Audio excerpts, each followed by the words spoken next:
Hello សួស្តីអ្នកទាំងអស់គ្នាដែលនៅតាមបណ្ដាញសង្គម Facebook អូខេជួបខ្ញុំទៀតហើយញ៉ាំនេះអូខេញ៉ាំនោះគឺ cover បាត់មកបាត់ដែលខ្ញុំខំអង្គុយសរសេរអញ្ចឹងណាប៉ុន្តែគ្រាន់តែខ្ញុំច្រៀងលេងឯងបើសិនជាច្រៀងទៅមិនប្រួសឬក៏មិនម៉េចអូខេខ្ញុំ sorry ទុកមុនពួកអីឥឡូវនេះពងតាមានបញ្ហាពងកពួកអីឈឺកខ្លាំងហ្មងនិយាយឡើងអត់ចង់ចេញប៉ុន្តែគ្រាន់តែចង់ធ្វើឲ្យអ្នកទាំងអស់គ្នាសប្បាយអូខេថ្ងៃនេះពេលនេះថ្មើរនេះមកនេះអូននៅទីនេះចាំមើលរៀមរាដោយសារតែបងចរិតបាត់សា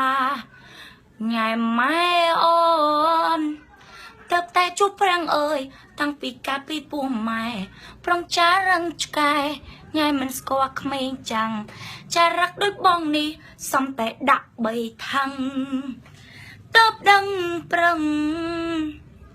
ពីមុនអូនឆ្ងល់ណែប៉ុន្តែមិនដឹងច្បាំង